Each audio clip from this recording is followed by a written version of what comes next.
Mi mejor amigo Leo y yo estábamos realmente fascinados por la violencia y el gore.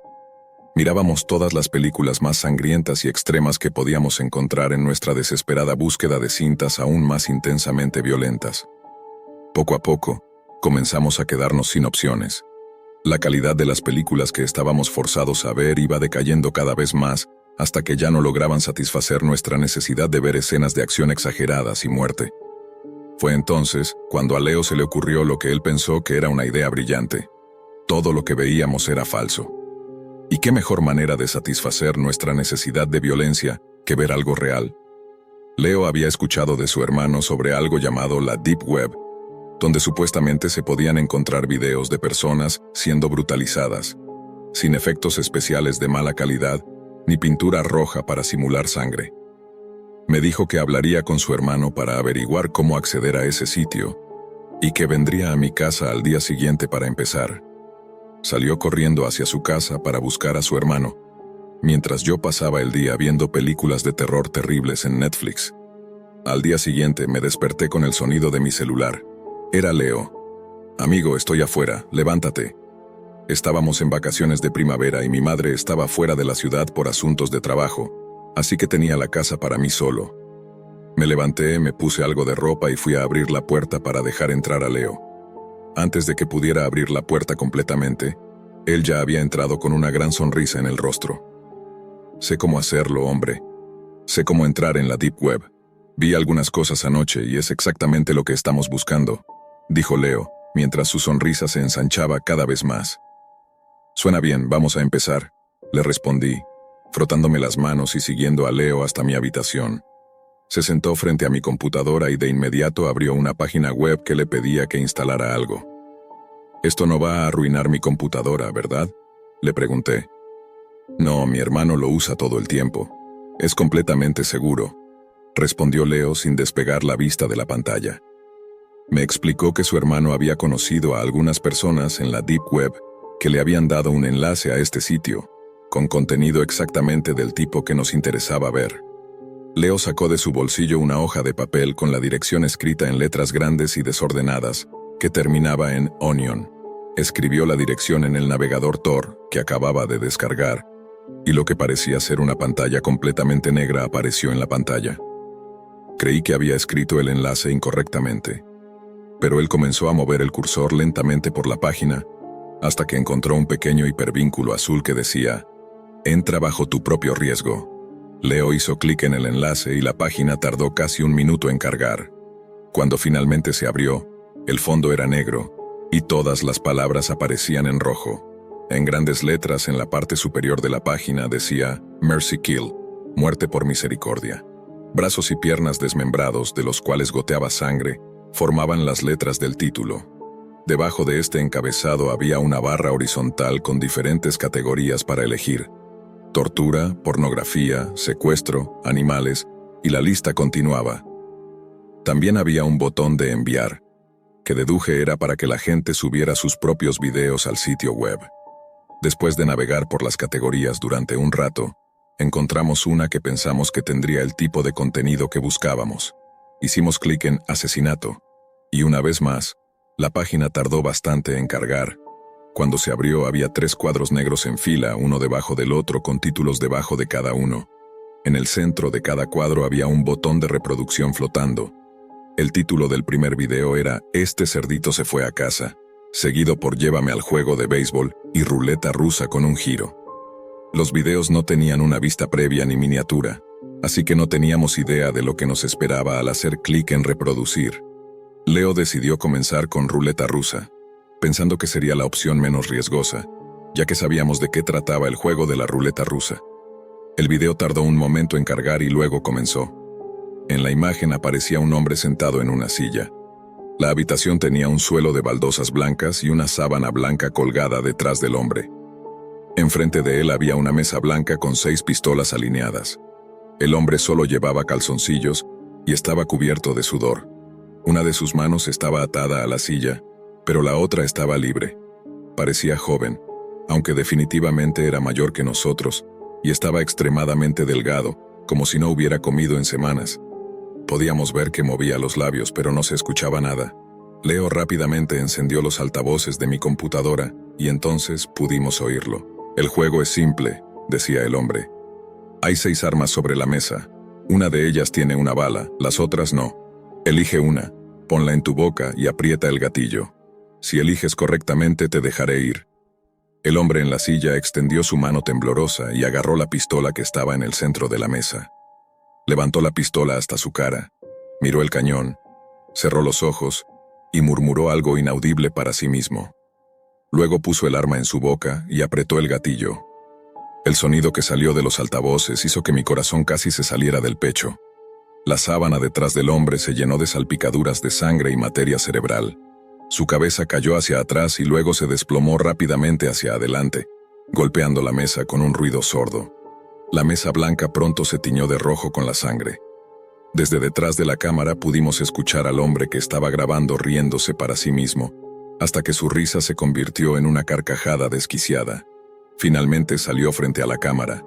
Tenía la espalda hacia nosotros y se acercó a la mesa, donde comenzó a quitar los cargadores de cada una de las pistolas restantes, recogiendo todos en sus manos y acercándolos a la cámara. Era calvo y llevaba una máscara blanca pálida. Nos mostró la parte superior de los cargadores, y en cada uno había una bala cargada. «Mentí», gritó, y continuó riéndose como un villano de película. El hombre enmascarado volvió al cuerpo y lentamente pasó su mano por el cabello del hombre muerto. Luego introdujo su dedo en el agujero que había dejado la bala en la parte trasera de la cabeza, con un chasquido desagradable. Ese fue el final del video. Aunque estaba algo impactado por la crueldad, era exactamente lo que habíamos estado buscando. Sentía cierta empatía por las personas que eran asesinadas en estos videos, pero traté de convencerme a mí mismo de que se trataba solo de películas con efectos increíblemente realistas. Seguimos viendo los otros 2 videos.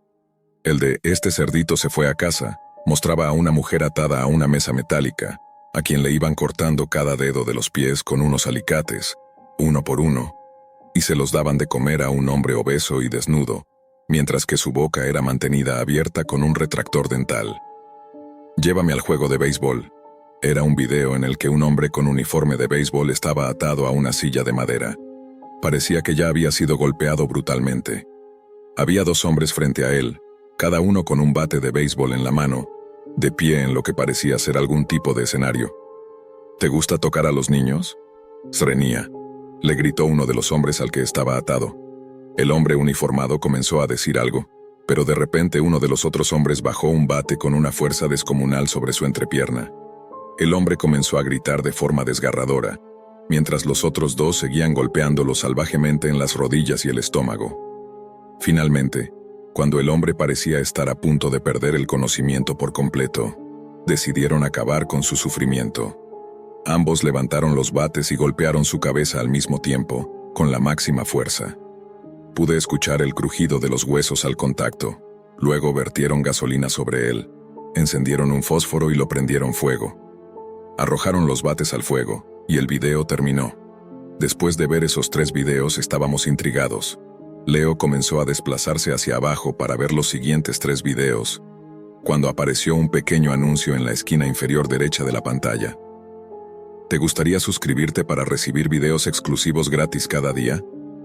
Srenia, leímos en el anuncio, que tenía un aspecto bastante sospechoso. Al pasar el cursor sobre él, aparecieron 2 botones. Sí y no. Antes de que pudiera decir algo, Leo ya había hecho clic en sí. Se cargó una nueva ventana que mostraba 2 campos en blanco para ingresar una dirección de casa y una dirección de correo electrónico. Leo comenzó a escribir mi dirección de correo electrónico, cuando lo giré en la silla para encararlo. «¿Qué demonios estás haciendo? ¿Te has vuelto loco?» «Srenia», le dije.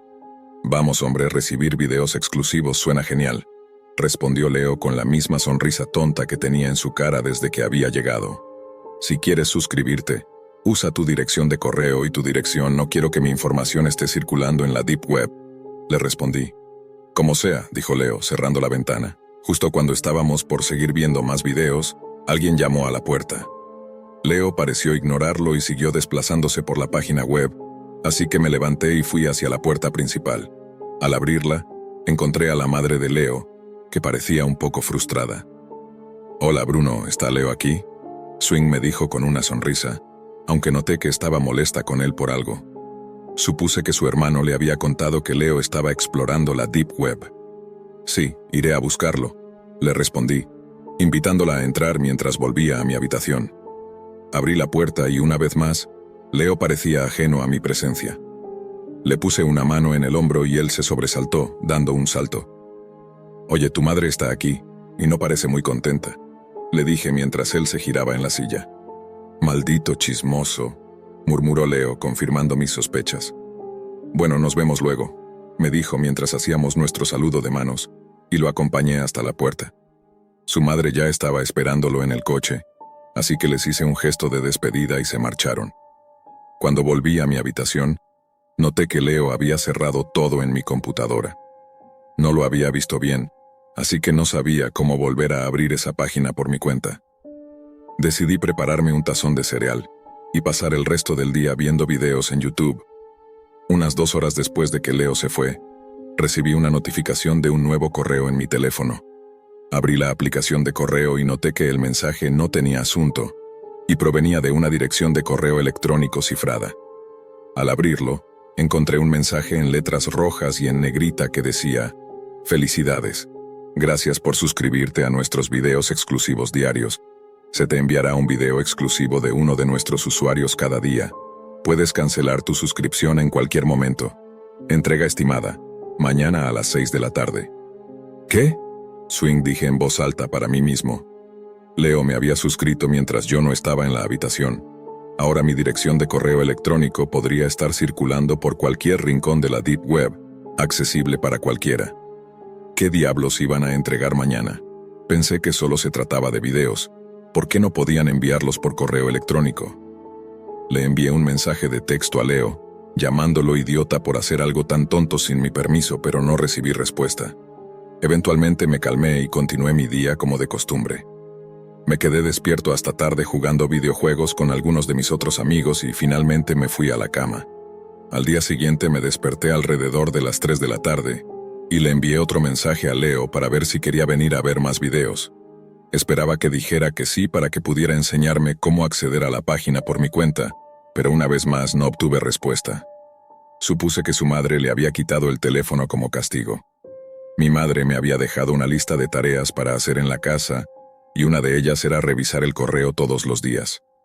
Salí al final de la entrada y eché un vistazo alrededor, cuando noté una ambulancia y 2 coches de policía estacionados frente a una casa, a unas pocas casas de distancia. Pude ver algunas cintas de precaución amarillas, pero todo lo demás estaba bloqueado por uno de los coches. No sabía quién vivía en esa casa, pero esperaba que todo estuviera bien. Abrí el buzón y dentro había un sobre negro con las letras MK estampadas en rojo en la esquina superior derecha. Había olvidado por completo que estaba esperando una entrega del sitio web para hoy. Volví a entrar y rasgué el sobre. En su interior había una pequeña memoria USB. Llevé la unidad USB a mi habitación y dudaba si valía la pena correr el riesgo de conectarla a mi computadora o no. Después de pensarlo por unos segundos, decidí conectarla. En cuanto la conecté, se abrió automáticamente una carpeta en mi computadora que contenía un archivo de video en formato MP4 llamado «Cariño, ya estoy en casa». Hice doble clic en el archivo y mi reproductor de video comenzó a reproducirlo. La grabación era oscura y borrosa, sin sonido. Al principio solo podía ver una débil luz iluminando el video, y pronto me di cuenta de que eran los faros de un auto. A medida que los faros se acercaban, noté que estaba viendo la entrada de una casa. Pude ver la esquina de la puerta del garaje en la parte inferior derecha de la imagen. La cámara estaba montada sobre el garaje y estaba inclinada hacia abajo para captar a cualquiera que se acercara. Los faros se volvieron cada vez más brillantes hasta que el auto se detuvo en la entrada. Era una SUV Cadillac negra de gran tamaño. Los faros se apagaron, dejando la grabación aún más oscura, aunque todavía podía ver lo suficiente. La puerta del vehículo se abrió y un hombre con traje salió del auto.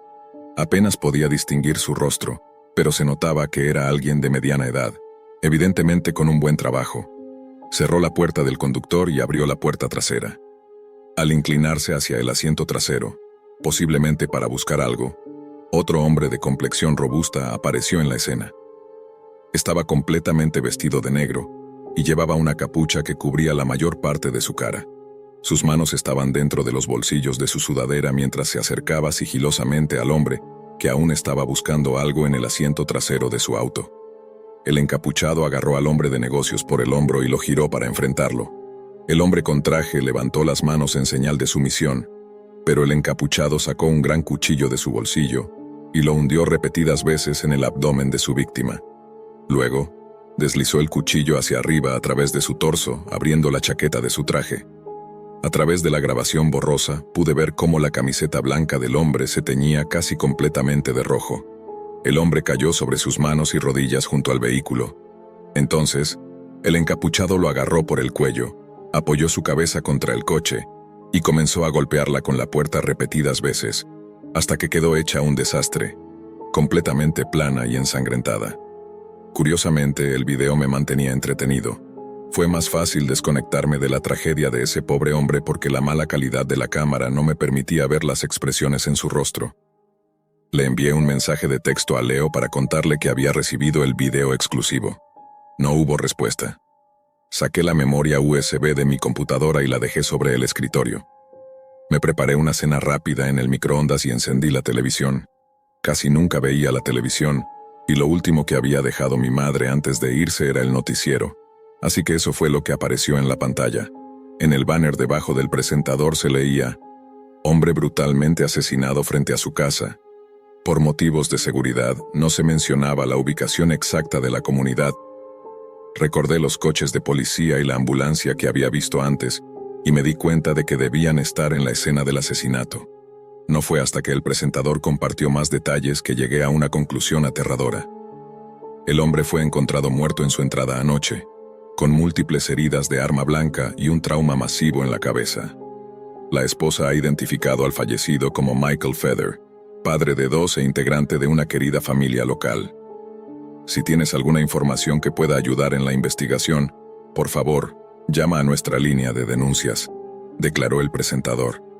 Me levanté del sofá de inmediato y corrí a mi habitación para buscar la memoria USB. La agarré y la conecté nuevamente a la computadora lo más rápido posible.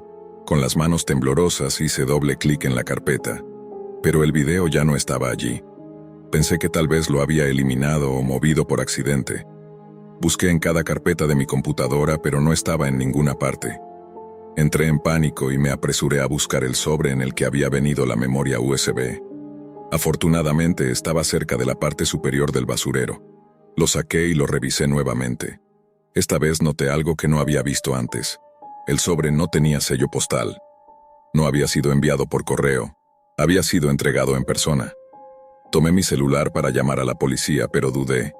¿Y si la policía pensaba que yo estaba involucrado? Incluso si no fuera así, podrían arrestarme por acceder a la Deep Web. Después de todo, tal vez fuera mi culpa que este hombre hubiera sido asesinado por esta tonta suscripción. Justo cuando estaba por tomar una decisión, alguien parecía haberlo hecho por mí. Mi teléfono vibró en mi mano con una nueva notificación de correo electrónico. Hice clic en la notificación y el correo llenó la pantalla. En letras grandes y en negrita, el correo electrónico decía: no llames a la policía. Tu suscripción ha sido cancelada. Había un archivo adjunto en el correo. Al abrirlo, un escalofrío recorrió mi cuerpo, haciendo que todos los vellos de mi piel se erizaran. Era una foto mía tomada desde la ventana de mi cocina. Estaba sentado en el sofá sosteniendo la cena de microondas en la mano, y el noticiero estaba encendido en la televisión. La foto había sido tomada solo unos minutos antes de recibir el correo.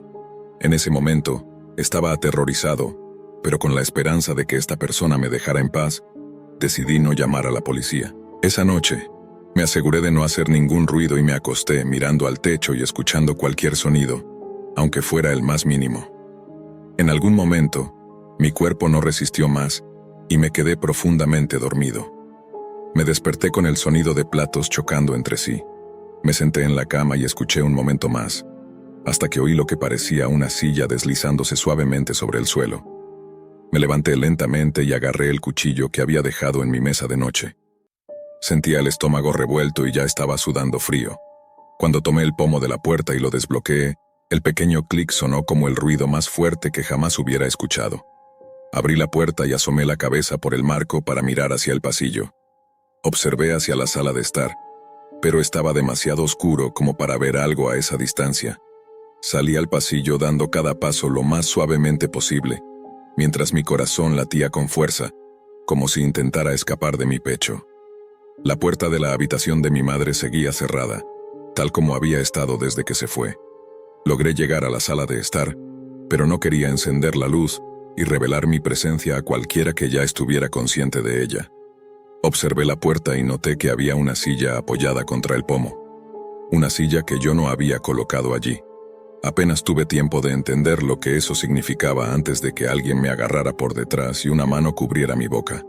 El cuchillo casi se me resbaló de la mano, pero logré mantenerlo. Lo giré en mi mano, con la hoja hacia atrás, y lo hundí con todas mis fuerzas en la pierna de mi atacante, quien soltó un grito de dolor y aflojó su agarre. Me giré y vi que él también tenía un cuchillo. Comenzó a decir algo, pero lo interrumpí al sacar el cuchillo de su pierna y clavarlo en su abdomen. Exhaló un gran suspiro y sus brazos cayeron a sus costados mientras se desplomaba de rodillas y luego boca abajo en el suelo.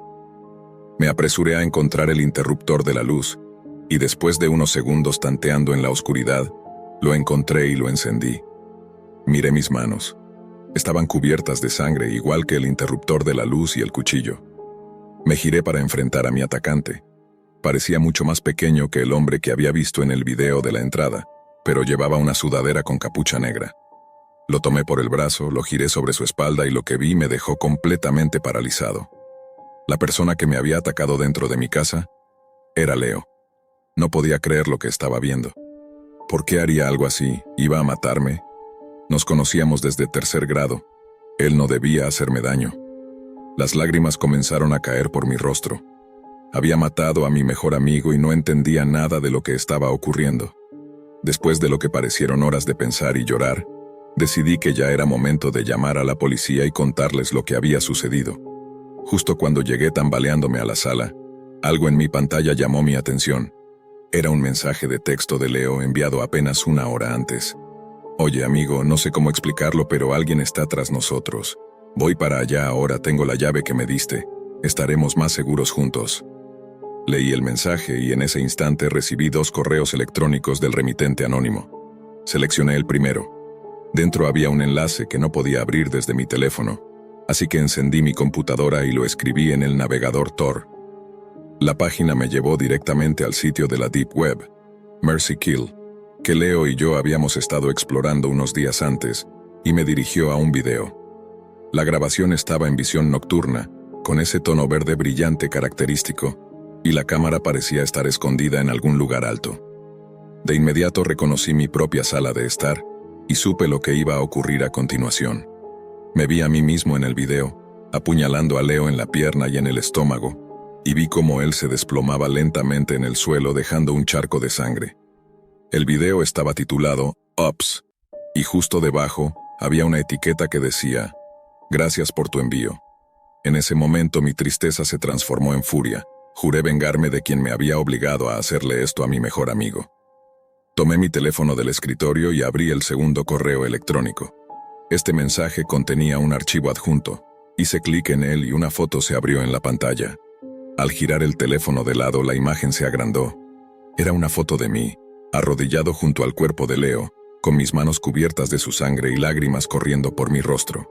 Lo que más me perturbó fue el ángulo desde el cual se había tomado la foto. Parecía desde un punto de vista distinto al del video. La única forma en que alguien podría haber tomado esa foto era desde dentro de la casa, en el pasillo.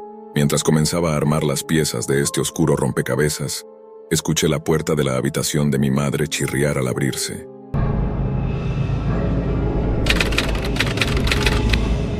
La Deep Web es básicamente el rincón oculto de Internet que guarda contenido oscuro como drogas, redes de abusadores, figuras clandestinas y material de tortura. Nada de eso en realidad me interesaba.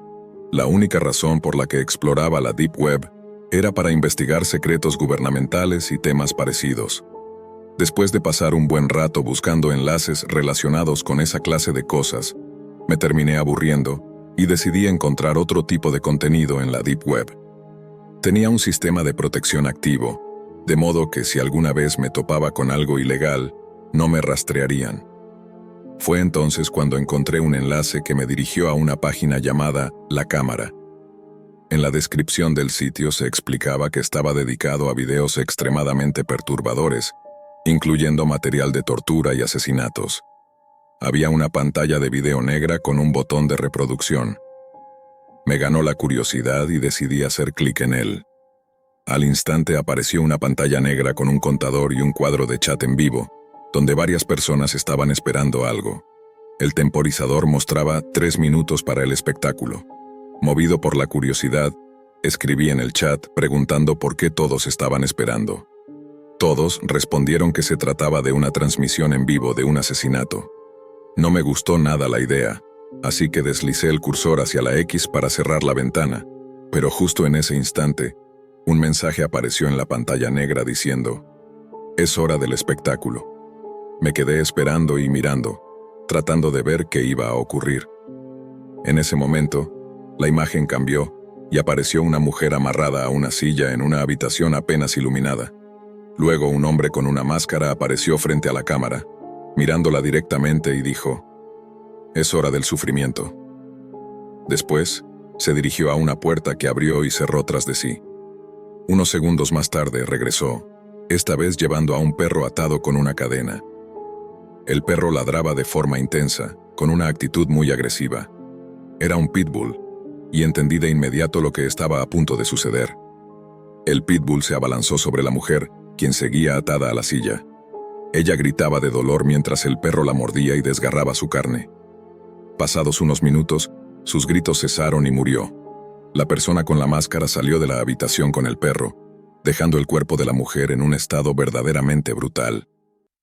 Cerré el video de inmediato y borré el navegador Tor. Nunca, y repito, nunca volveré a entrar en la Deep Web.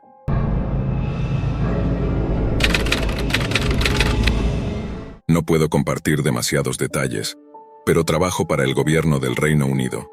Me asignaron la tarea de rastrear a varias personas desaparecidas que fueron vistas en lo que se conoce como la Deep Web. Había escuchado algo de este lugar antes, pero necesitaba investigar un poco más antes de involucrarme.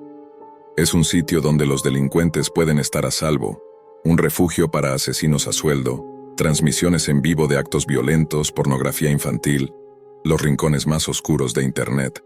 Era el momento de comenzar. Encendí mi computadora y descargué el navegador Tor.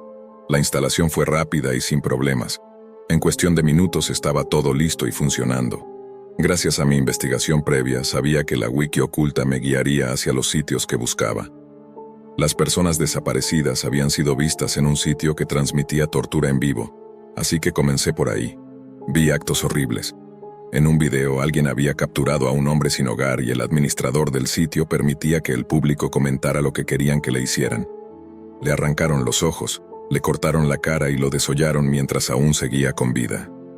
Seguí buscando, con la misión de encontrar a un hombre de piel blanca, cabello castaño, ojos azules, de alrededor de 1,84 m de altura y cerca de 88 kilogramos de peso. Sabía que no sería una experiencia agradable. Conté al menos 3 personas, tal vez más, siendo torturadas, violentadas, mutiladas y asesinadas brutalmente frente a la cámara. Hasta que finalmente uno de ellos me llamó la atención. Un hombre blanco, cabello castaño, de aproximadamente 1,84 m de altura y cerca de 88 kilogramos de peso. Tuve que soportar verlo ser torturado y asesinado durante 47 angustiosos minutos. Después del asesinato algo aún peor sucedió. Vi cómo el asesino abrió el pecho del hombre y extendió sus costillas y pulmones como si fueran las alas de un ave. Ya había visto algo similar antes.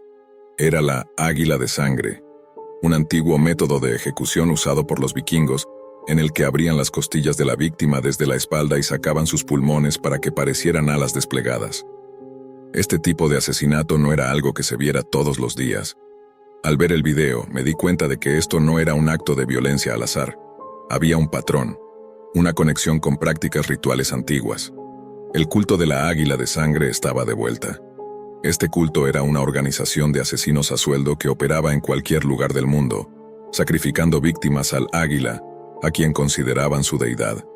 Sabía que me enfrentaba a algo mucho más grande de lo que podía manejar.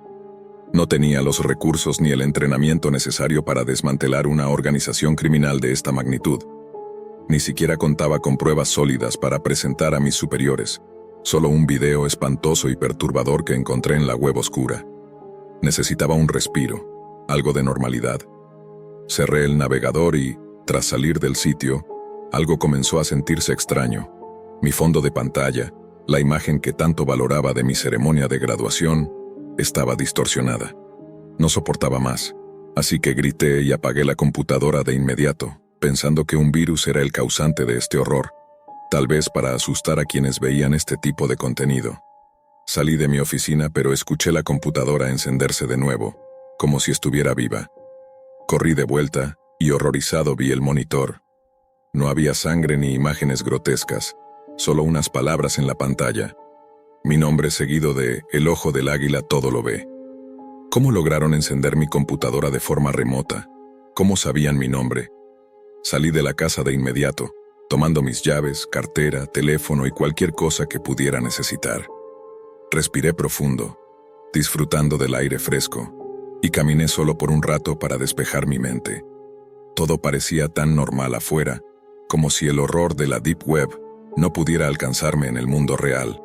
Me senté en un banco del parque y conversé con un anciano amable sobre el clima y trucos de carpintería. Durante un rato, logré olvidar lo que había pasado. Pero al regresar a casa, algo estaba terriblemente mal. La puerta principal estaba entreabierta. Eso era raro. Siempre la dejaba con llave. Entré y en voz alta me disculpé, pensando que mi esposa ya había regresado del trabajo.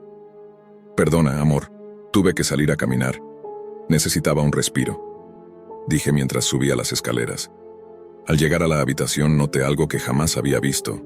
Las paredes estaban manchadas de sangre. Abrí la puerta y me encontré con la escena más horrenda que podía imaginar. Toda la habitación estaba empapada en sangre. Lo que alguna vez fue el rostro de Jenny, mi esposa, estaba desfigurado hasta el punto de ser irreconocible. Su garganta había sido cortada varias veces. He visto la muerte antes, pero nunca algo como esto. Me quedé paralizado, incapaz de moverme. Sus pulmones estaban extendidos sobre sus costillas, formando el símbolo de la águila de sangre. ¿Cómo había llegado todo esto tan lejos? Estaba abrumado por la ira, el miedo y una tristeza profunda, cuando una voz distorsionada interrumpió mis pensamientos. Venía de mi computadora, que aún estaba encendida en la oficina. Miré la pantalla y vi el rostro de una máscara en blanco y negro, apenas visible por la pixelación. Grité, «¿Qué has hecho? ¿Quién eres? ¿Qué demonios eres?» La voz respondió, «Nosotros somos el águila de sangre. Matamos según su voluntad. No nos detengas, no lo intentes. No nos busques, o tú y tu familia más cercana sufrirán. El águila todo lo ve y puede hacer cosas terribles».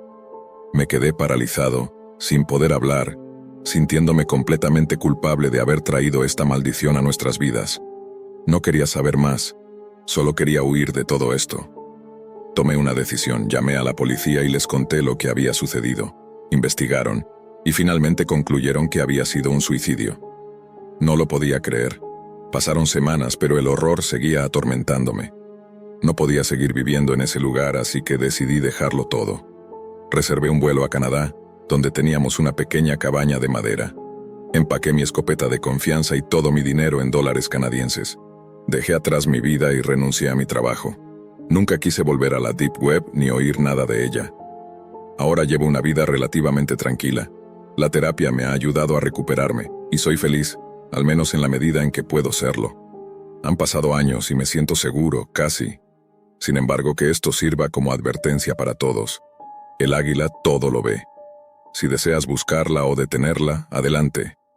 Pero no pagaré por tu funeral ni por lo que quede de tu cuerpo mutilado.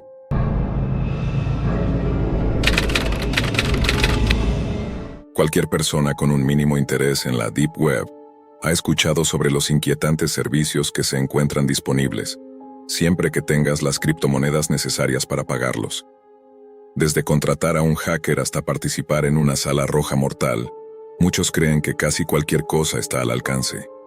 Sin embargo, hay diferentes niveles de verdad en estos rumores, lo cual hace que sea difícil distinguir el límite entre las leyendas urbanas y la realidad. Pero un aspecto inquietante que ha estado vinculado a la Deep Web por mucho tiempo es el siguiente. ¿Realmente es posible contratar a un asesino con solo unos cuantos clics? Un sorprendente número de personas decide averiguar la respuesta por sí mismas, lo que nos lleva a Ana María Simpson, una mujer de Florida de más de 50 años. Al pensar en asesinatos por encargo, ciertamente Simpson no es la imagen que viene a la mente. Ella era una mujer de negocios y encargada de finanzas en una iglesia en el área de New Tampa. Sin embargo, la envidia puede ser un impulso muy poderoso, y las intenciones de Simpson se volvieron siniestras en el verano de 2021. Su objetivo no era otra persona que la esposa de su expareja. No sabemos el origen de este odio, pero lo que sí sabemos es que la pareja asistía regularmente a la iglesia donde Simpson trabajaba, por lo que ella veía a su objetivo con frecuencia en compañía de su exnovio. Quería eliminarlos de su vida. Para lograrlo, recurrió a Tor, donde descubrió que, sorprendentemente, era fácil encontrar personas que ofrecieran servicios de asesinato a cambio de una tarifa. Así que el 24 de junio, Simpson creó una cuenta en un sitio que se autodenominaba el mercado número 1 de asesinos a sueldo. El sitio contaba con una lista de precios para posibles clientes. La muerte por paliza costaba al menos $10,000, un tiroteo como mínimo $15,000, y contratar a un francotirador superaba los $20,000. Las tarifas le parecieron razonables a Simpson, ya que al día siguiente publicó en el foro del sitio solicitando un asesinato rápido en el sur de Florida. Al intentar contratar a un asesino, existe un proceso específico que seguir. Simpson proporcionó a la agencia la información personal de su objetivo y adjuntó una fotografía para facilitar la identificación. También es esencial que el cliente demuestre que posee el Bitcoin para pagar. Solo después de transferir el pago se asignaría un miembro de la organización para realizar el trabajo. Simpson tenía algunas condiciones adicionales para el asesino que contratara: que el homicidio no ocurriera cuando la víctima estuviera en casa y que se llevara a cabo en julio, preferiblemente entre el 5 y el 11. Con su solicitud en proceso, Simpson esperaba ansiosa los resultados. La fecha que había solicitado pasó, pero su objetivo seguía vivo. Hubo un inconveniente, pero nada que no pudiera resolverse con otra transacción en Bitcoin, o tal vez no. Surgió otro problema, luego un tercero, y así sucesivamente. Simpson realizó 5 pagos al sitio en su búsqueda de venganza, solo para descubrir que le habían asignado a un asesino con una suerte increíblemente mala. Molesta con el servicio hasta ese momento, exigió que alguien con experiencia probada llevara a cabo el asesinato. Tras haber desembolsado el equivalente a $122,000 en criptomonedas, parecía no estar más cerca de ver su deseo cumplido, lo cual como mínimo merecía una reseña sarcástica en Yelp.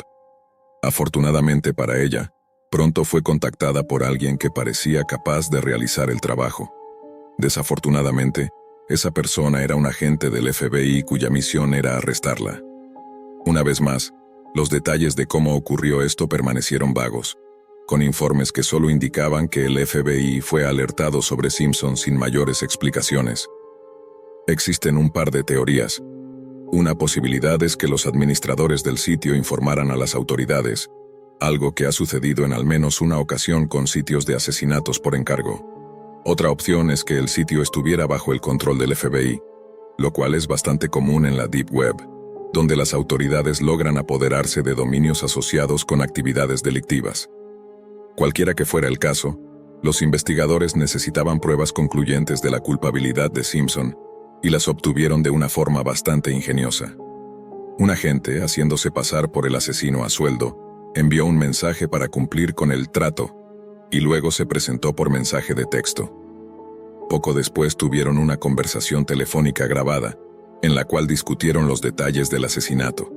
La cliente aseguró al asesino falso que quería que el asesinato se llevara a cabo. Naturalmente, esto implicaba otro pago, y el agente informó que necesitaría $350 para comprar un revólver.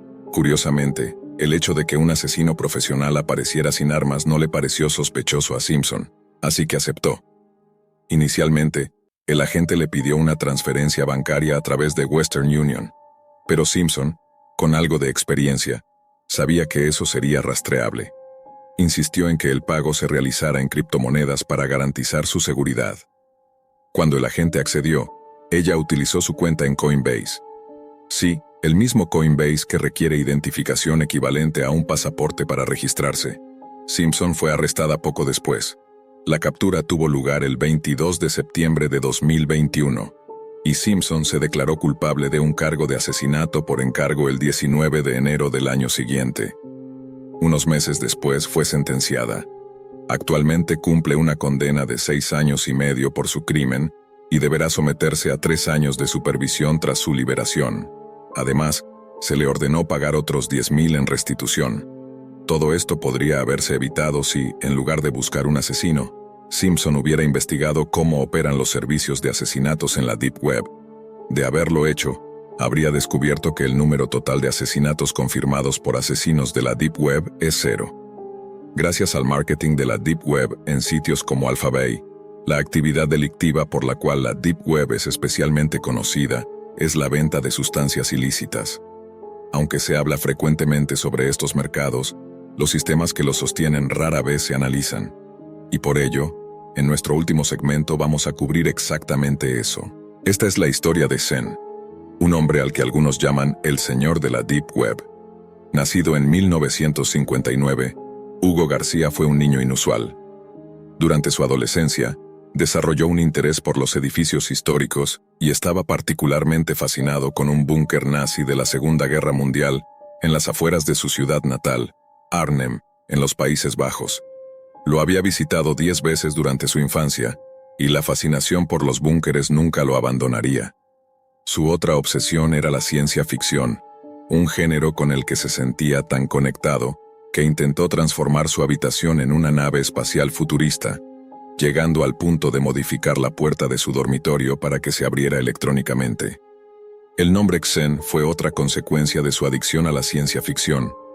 Una vez que eligió ese apodo, insistió en que todos lo llamaran así, incluso sus padres.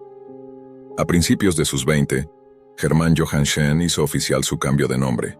Se graduó de la universidad a inicios de la década de los 80, tuvo 2 hijos con su pareja y fundó varias empresas enfocadas en la informática, en rápida sucesión. Era evidente que se adelantaba a su tiempo. Xen estaba convencido de que las computadoras serían el futuro y creía que la libertad que otorgarían ayudaría a devolver el control gubernamental a las manos de la gente. Para él, pocas cosas importaban más que la autonomía personal y la privacidad. Fue esta combinación, junto con una particular fascinación por los búnkeres, lo que lo llevó a iniciar su negocio de alojamiento web a prueba de balas, al que llamó Cyberbunker. El nombre no era solo una estrategia de mercadotecnia. En 1995, adquirió una antigua instalación de la OTAN construida en los años 50 y diseñada para soportar una explosión nuclear de 20 megatones a 6,000 metros de altura. Con 5 niveles subterráneos, tenía suficiente espacio para albergar su empresa.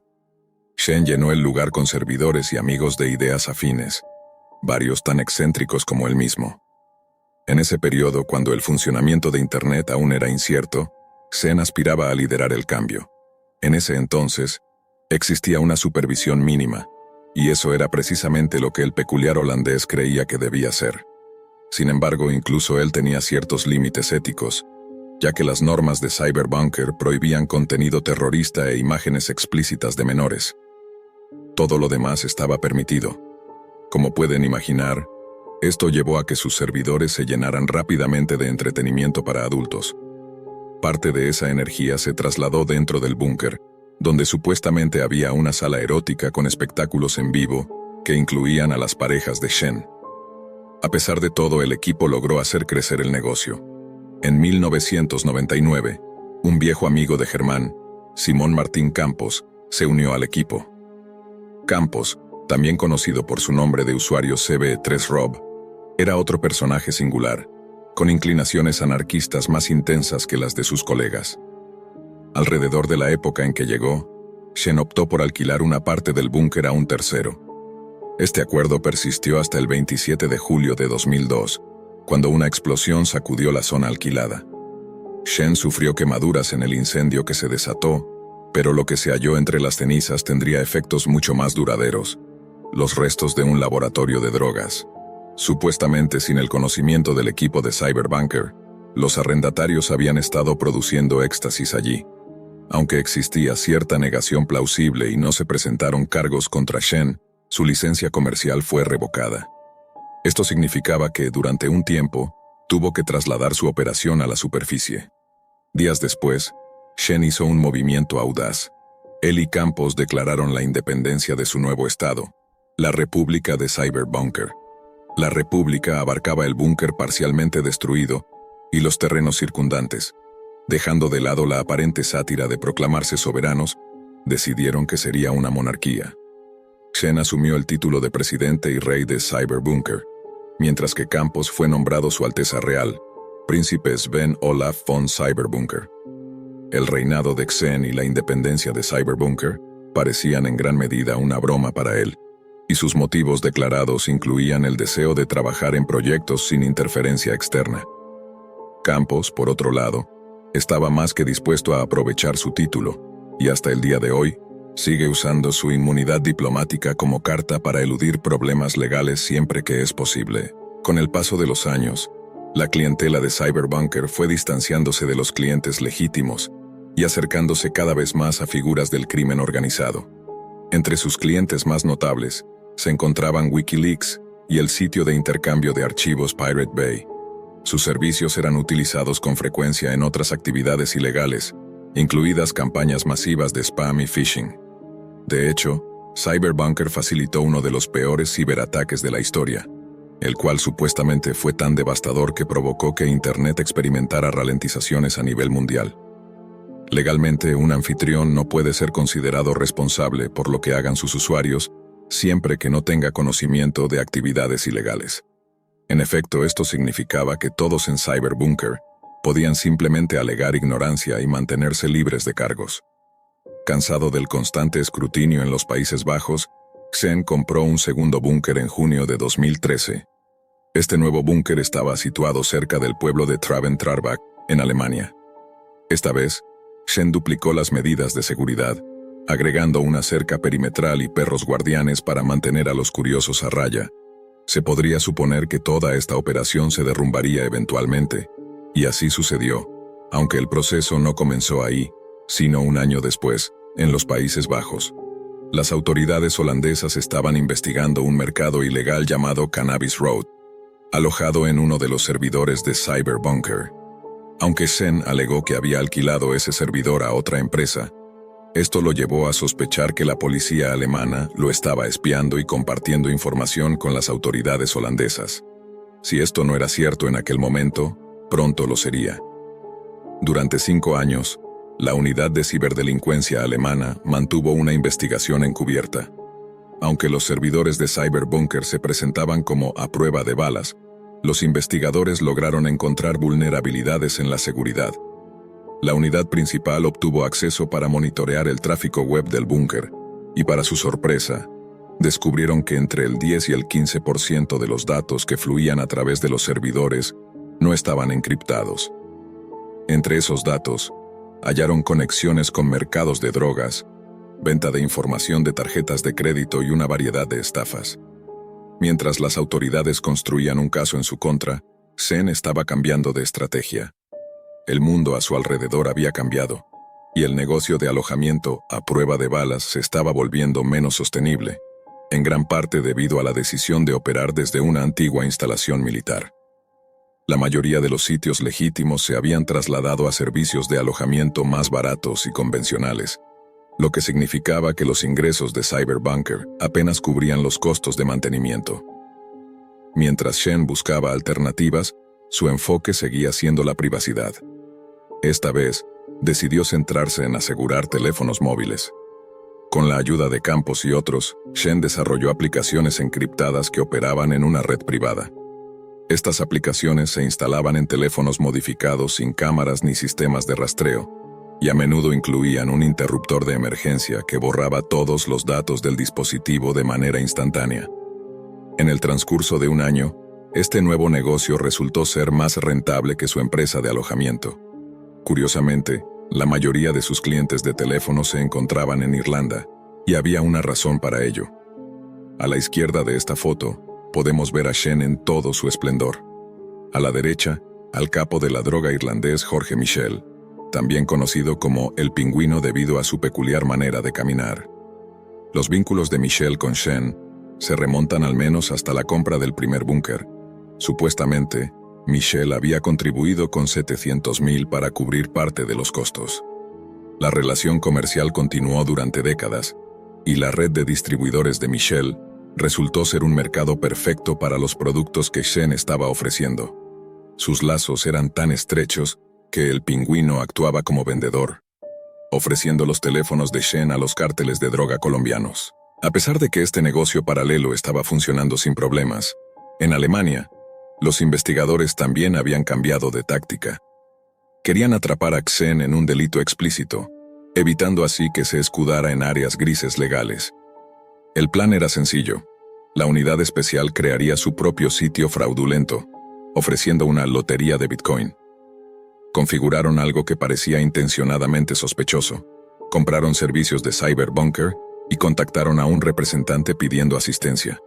Incluso después de dejar claro que estaban cometiendo fraude, el representante de Cyberbunker no mostró reparos en ayudar. La recopilación de pruebas había comenzado, pero lo que descubrirían al final de la investigación haría que todo esto pareciera un detalle menor. Las cosas dieron un giro dramático en 2018, cuando un becario que trabajaba en el segundo búnker notó algo extraño en una sala de servidores. Bajo las tablas del suelo había un servidor adicional oculto, y gracias a un descuido y un poco de ingenuidad, Xen había dejado una falla crítica en su red. Todo lo que se necesitaba para acceder a la información en ella era un solo dispositivo conectado. Aunque la unidad de ciberdelincuencia declinó hacer comentarios al respecto, está claro lo que este hallazgo significaba. Tenían a alguien infiltrado en Cyberbunker, y no hay manera de saber cuánto tiempo llevaban recopilando datos de esta manera. Sin embargo, aún faltaba un último paso antes de que la policía pudiera actuar, y esto implicaba a uno de los clientes más exitosos de Cyberbunker, Wall Street Market. Wall Street Market era el segundo mercado de drogas más grande del mundo, con más de 36 millones de euros en transacciones durante su tiempo en funcionamiento. A medida que se construía el caso contra Cyberbunker, una investigación paralela sobre Wall Street Market avanzaba, ya que también estaba alojado en los servidores de Cyberbunker. Actuar prematuramente contra Xen podría haber puesto en peligro los esfuerzos de la otra unidad. La paciencia dio sus frutos en abril de 2018, cuando 3 ciudadanos alemanes, detrás de Wall Street Market, fueron arrestados, allanando así el camino para que las autoridades enfocaran sus esfuerzos en el búnker.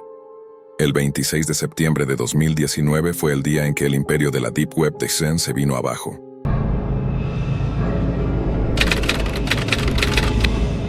Adentrarme en la Deep Web fue uno de los errores más insensatos que he cometido. La Deep Web es el refugio de todo tipo de contenidos inquietantes, como drogas, pornografía extrema, servicios de asesinato a pedido y tortura. La primera vez que escuché sobre este lugar fue a través de un primo mío. Él me contó todo acerca de las cosas horribles que había encontrado allí. Por supuesto, no le creí ni una palabra y realmente no me importó en lo más mínimo. Todo me sonaba inventado. Recientemente hablé con mi primo nuevamente sobre esto, y me dio algunas recomendaciones de lo que debía y no debía hacer en la Deep Web. Me advirtió que me mantuviera alejado de cualquier material ilegal, como la pornografía infantil y otros contenidos similares. Entre las reglas que me dio estaban las siguientes. Primero, no hacer clic en enlaces sospechosos. Segundo, nunca utilizar una computadora con sistema operativo Windows al acceder a la Deep Web. Tercero, jamás comprar nada en la Deep Web. Y cuarto, no confiar en nadie ni en nada en absoluto. Aún así, encendí mi computadora y descargué Tor, un navegador especial que se usa para entrar en la Deep Web. En cuestión de minutos ya estaba explorando este espacio oscuro, revisando enlaces y páginas. Al principio no era nada demasiado perturbador, solo algunos foros y sitios de venta de drogas. En general me pareció aburrido, ya que el tema de las drogas no era de mi interés, así que seguí buscando. Fue entonces cuando encontré un enlace que resaltaba en color rojo. Todos los demás enlaces solo estaban en azul. La curiosidad me ganó y decidí hacer clic en el enlace rojo, el cual me llevó a un sitio llamado Sin Escape. Básicamente el sitio parecía centrarse en experimentos humanos. Vi un video en el que aparecía una mujer desnuda, amarrada a una silla. Ella se veía hambrienta, exhausta, tensa y deshidratada. Había un contador en la pantalla que marcaba 3 días, 6 horas y 48 minutos. Al principio no entendí su significado, pero luego me di cuenta de que indicaba cuánto tiempo había pasado la mujer en esa situación. Me sentí profundamente perturbado y cerré la página de inmediato. Para calmarme, tomé mi teléfono y me puse a jugar Minecraft por alrededor de media hora. Entonces, recibí una llamada desde un número desconocido. Pensé que podría ser algún amigo haciendo una broma o que se trataba de alguien marcando el número equivocado. Contesté y escuché una voz masculina desconocida que decía: «Hola, Diego. ¿Te gustó lo que viste?». Él mencionó mi nombre. ¿Cómo sabía mi nombre? ¿Y cómo había conseguido mi número de teléfono? Colgué de inmediato, apagué la computadora, eliminé el navegador Tor y borré todo el contenido de mi equipo. Jamás volví a entrar en la Deep Web.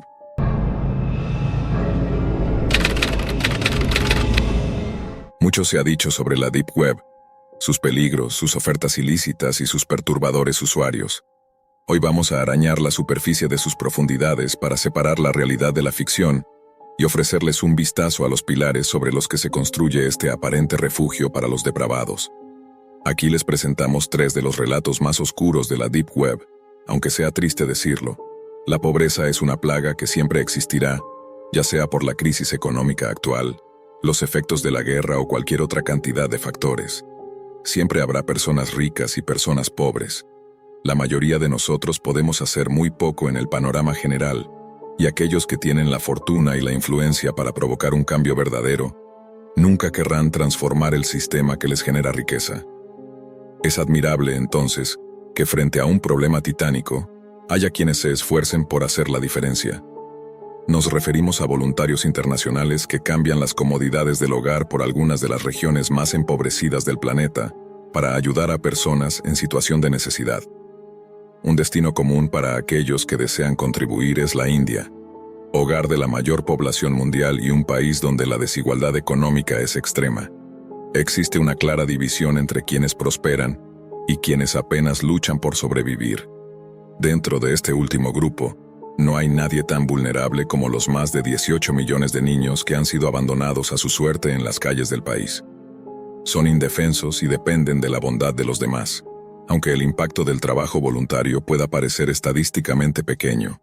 Es inmenso para los niños que reciben ayuda. Aquellos que dejan atrás sus vidas por ellos son considerados entre los mejores de nosotros. Sin embargo, a veces la realidad puede ser mucho más oscura. Este es Mateo Simón, un maestro de escuela y filántropo cuyas intenciones no eran tan puras como parecían.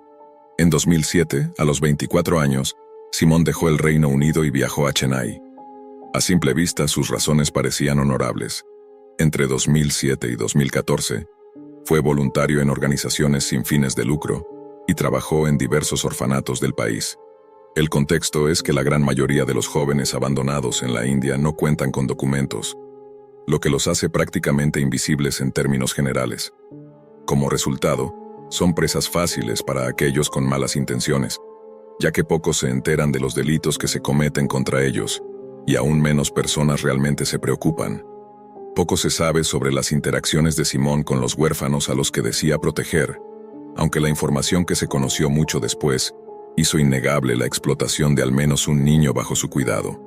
Las pruebas mostraron que se bañaba desnudo y tenía conductas inapropiadas con un menor. Después de sus 7 años en la India, Simón consiguió empleo como profesor en Nepal, y hasta donde sabemos no existen pruebas de que cometiera delitos contra los niños a los que enseñó allí. Si esto fue porque logró ocultarlos, o porque realmente no dañó a los estudiantes, nunca lo sabremos con certeza.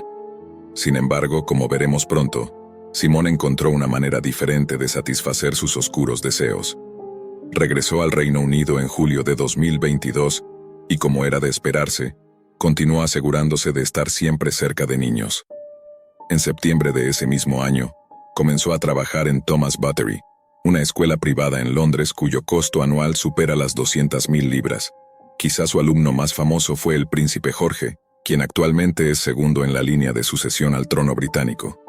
Simón tenía 2 roles en Thomas Buttery. Era subdirector, y quizá peor aún, jefe de pastoral, el área de la escuela encargada de velar por el bienestar físico y emocional de los estudiantes. Allí no levantó sospechas, pero en privado las autoridades lo vigilaban de cerca, ya que habían recibido información de que compartía material ilícito en la Deep Web.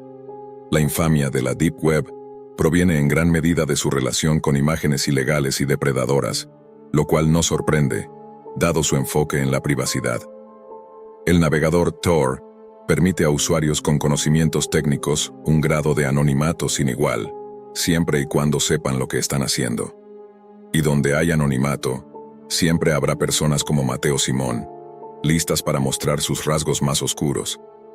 Desafortunadamente para él, en algún momento cometió un error. Las investigaciones en la Deep Web suelen estar envueltas en secreto, así que rara vez se sabe mucho del proceso, ya que de lo contrario, los criminales aprenderían a ocultar mejor sus huellas. Esta historia no fue la excepción. Los investigadores de la Agencia Nacional del Crimen no dieron detalles sobre lo que les alertó. Sea lo que sea que tuvieran sobre Simón, fue suficiente para autorizar su arresto en noviembre de 2022. Cuando la policía allanó su casa en Chesterfield Grove, en el sureste de Londres, el sospechoso fue lo suficientemente descuidado como para dejar evidencia a la vista. Había dejado su laptop abierta con varios foros y sitios de la Deep Web en pestañas, todos dedicados a contenido indecente de menores. También había dejado abierta la versión de escritorio de Telegram, lo cual revelaría aún más secretos vergonzosos. Al examinar la aplicación, los investigadores encontraron conversaciones que documentaban 5 años de interacciones entre Simón y 2 adolescentes en la India. En el momento en que fue detenido, estaba conversando con uno de ellos, y resultó que, durante y después de su tiempo en Nepal, Simón estaba pagando a estos chicos para que actuaran como sus intermediarios.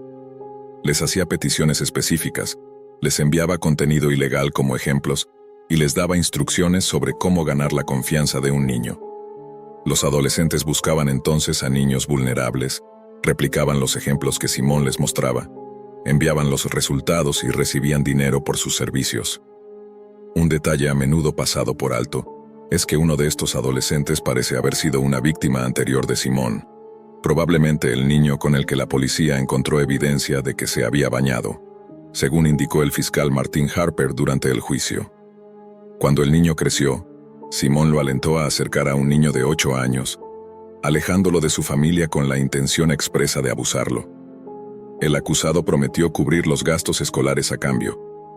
Así, durante más de 5 años, el maestro gastó más de 65,000 libras en la adquisición de contenido abusivo. Durante la investigación, se recuperaron 120,000 imágenes ilícitas de menores en sus dispositivos electrónicos, de las cuales aproximadamente 11,000 eran de categoría A. Las pestañas de la Deep Web que había dejado abiertas también demostraron que no estaba solo, ya que existe un requisito común en esa comunidad: la contribución de contenido original. Teniendo eso en mente, no hay forma de saber hasta dónde pudieron haber llegado las pruebas de sus crímenes. El 9 de agosto de 2023, Mateo Simón fue condenado a 12 años de prisión en el Tribunal de la Corona de Southwark. Fue incluido en el registro de delincuentes sexuales de por vida y está sujeto a una orden de prevención de daños sexuales de manera indefinida. Cuando se le preguntó si había cometido algún delito contra los estudiantes de la escuela privada en Londres, Simón insistió en que no lo había hecho. Al preguntarle si había abusado de algún niño en otras escuelas en las que trabajó,